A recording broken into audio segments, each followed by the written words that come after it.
Bon, alors il paraît qu'il y a des chars américains qui traversent la France en ce moment, dans certaines régions de France. Je ne sais pas si vous en avez vu.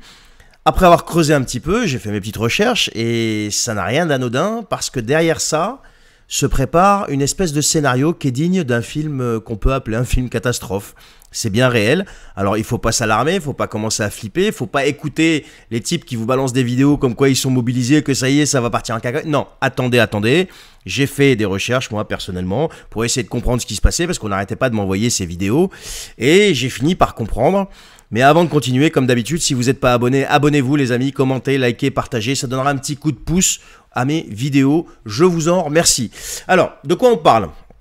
Et qu'on ne nous dit pas assez dans les médias, eh bien, on est quand même en train de franchir des étapes qu'on pourrait qualifier d'inquiétantes. On parle clairement d'escalade.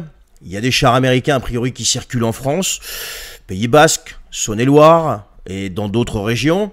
C'est dans le cadre d'une opération de l'OTAN appelée Atlantic Resolve. Alors ça date pas d'aujourd'hui, ça date de la Crimée en 2014, mais là ça a l'air de s'accélérer. Pourquoi ? Eh bien tout simplement parce que certains semblent vouloir préparer quelque chose de bien plus gros que ce qu'on aurait pu imaginer. Et pendant ce temps-là, en Allemagne aussi, ça bouge un petit peu partout, eux ils ont des idées quand même un peu plus avancées puisqu'ils se mettent à compter leurs bunkers. Ouais.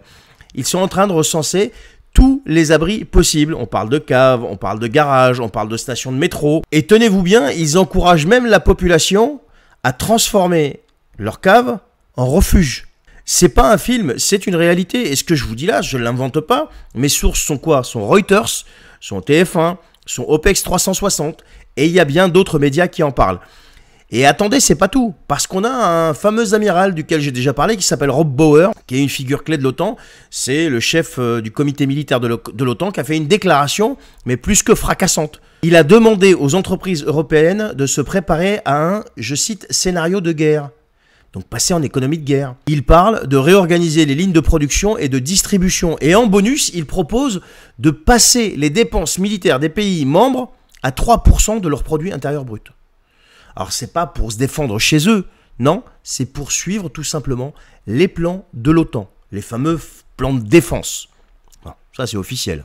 Mais ce qui est officiel aussi, c'est cette phrase qui fait quand même assez froid dans le dos. Il dit tout simplement qu'il ne faut pas attendre qu'on nous attaque, mais il faut frapper en premier. Voilà les amis, où est-ce qu'on en est ? Là, clairement, ces gens-là sont en train de jouer avec le feu. Mais le pire de tout ça, c'est pas ça. C'est que certains font ça en pensant au 20 janvier 2025. Pourquoi cette date ? Parce qu'en fait, cette date, c'est l'investiture de Trump. Et tout le monde sait que quand il va être investi, le lendemain, il va commencer à tenir ses promesses de paix. Et ça les fait flipper, ces mecs-là. Et c'est pour ça qu'ils veulent tout accélérer avant que Trump soit investi aux États-Unis. Et plus près de chez nous, chez nos voisins, en Suède et en Finlande, eh bien, on envoie des livrets à toute la population pour leur expliquer tout simplement comment se préparer. À quoi ? Eh bien, la guerre. Voilà où on en est avec notre adhésion à l'OTAN. L'OTAN aujourd'hui considère que Poutine veut frapper, Poutine veut s'en prendre à l'Europe, veut s'en prendre à des pays de l'Alliance. Alors que jusqu'à présent, il n'y a aucun signe qui montre que c'est le cas. Mais bon, bref, ça n'est que mon opinion. Mais eux, ils justifient leurs actions et leur volonté d'avancer leur pion par ce que je viens de vous dire. Et c'est pas tout, parce qu'à tout ça vient s'ajouter une info qui est passée presque inaperçue. Le Parlement européen a adopté une résolution demandant à la Géorgie de revoter. Vous savez, en Géorgie, il y a eu un vote. Eh bien, ça n'a pas plu à la Commission européenne, ça ne plaisait pas à Bruxelles, et ils ont demandé donc à la Géorgie de revoter. Voilà. Ça, a priori, c'est une certaine conception de la démocratie. Il y a eu un vote, ça ne nous plaît pas. Moi aussi, j'ai envie de dire, en 2022, il y a eu un vote qui ne nous a pas plu, et on aimerait bien qu'on recommence, quoi, en fait. Mais bon, ça, on peut pas le demander, nous. Eux, ils ont le droit, mais nous, non. Voilà. Donc, vous voyez un petit peu le tableau. On a une montée en tension générale. On a une espèce d'escalade qui est mise en place artificiellement. Des chars, des bunkers, des appels à la guéguerre. Tout ça sous couvert de quoi ? De sécurité et de défense. Tout ça, c'est pour notre sécurité, pour notre défense. C'est toujours sous couvert de bienveillance. Mais on voit le résultat. Il est temps que les gens ouvrent les yeux. Je ne suis pas en train de faire dans l'alarmisme, mais c'est la réalité. Ce que je vous dis là, vous pouvez le retrouver dans Reuters, sur TF1, sur même Le Monde. Vous pouvez le retrouver également sur OPEX 360 et partout. C'est partout, sauf que c'est pas dit à la télé. Mais il faut aller creuser, les amis. Allez voir ce qui se passe. Et une fois que vous voyez vraiment ce qui est en train de se passer, vous comprenez. Et l'ouverture des yeux, normalement, devrait être automatique. Et à un moment, il faudra se poser les bonnes questions. Où est-ce qu'on va avec tout ça? Quel est le but final?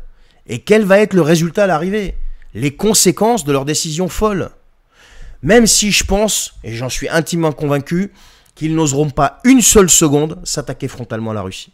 Ils n'oseront pas parce qu'ils connaissent la suite. En face, c'est des Russes. Une fois qu'ils se sentiront acculés, perdus, ils n'en auront plus rien à foutre. Et ils nous montreront quelque chose qu'ils nous ont jamais montré encore. Et regardez l'avant-goût, juste un tout petit avant-goût, avec ce qui est tombé en Ukraine il y a quelques jours. Ça, ce n'est que le début. Donc au bout d'un moment, il va falloir arrêter de jouer avec le feu, parce qu'ils vont finir par cramer tout le monde. Allez, je vous souhaite une bonne journée, partagez cette vidéo les amis, si elle vous a plu, commentez, likez, ça donnera un petit coup de pouce à l'algorithme, et moi je vous remercie en tout cas. Allez, prenez soin de vous, à la prochaine.